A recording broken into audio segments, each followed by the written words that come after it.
properly. But syllabus inakimbia. Unajua wakati yetu kama next year December ndio tunafungua maneno ya Matusi. Next year December. Sio sahi. 1 year to the election ndio tunafungua hii mlango ya Matusi. Hii naona sasa imefunguliwa mapema. Mimi naona hii syllabus paka watu wakae chini waangalie tena. Kwa sababu after 1 year to the election, I remember in 2013, 2007, 2022 nilikuwa huko. 1 year to the election tulikuwa tunakumbusha mtu, wewe ni mtu mjinga, sura yako ni mbaya, umetoroka na bibi ya fulani. 1 year to the election sio sahi. Sahi ni mapema. By the time we reach the election, Matusi itakwisha. You have to reserve something.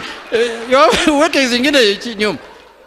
So kwa hayo machache nimesema asanteni sana. Mungu awabariki. Tutaonana tena. Nataka kualika kiongozi yangu ya Senate Majority Leader Honorable Aaron Cheriot.